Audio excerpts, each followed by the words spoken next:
જે આપણે રેસીપીમાં ટેસ્ટી એવો આપણે મઠ્ઠો બનાવવાના છે માત્ર 3 જ વસ્તુથી। ચાલો રેસીપીની શરૂઆત કરીએ। એની માટે આપણે દૂધને ગરમ થવા મૂક્યું છે, ત્યાં સુધીમાં એવરીડે પાવડર અને કસ્ટર્ડ પાવડર બંનેને ઠંડા દૂધમાં મિક્સ કરીને ગરમ દૂધમાં આપણે એડ કરવાનો છે। અને આ 2 ઉફાળા આવે પછી આપણે ગેસને બંધ કરીને દૂધને ઠરાવા મૂકવાનું છે।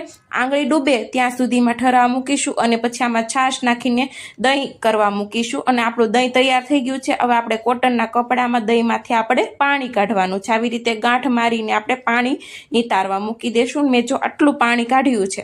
હવે આપણે ચેક કરી લઈએ કે આપણું દહીં બરોબર જામી ગયું છે કે કેમ છે। અને હવે આપણે દહીંને ચાળી લેવાનું છે આવી રીતે।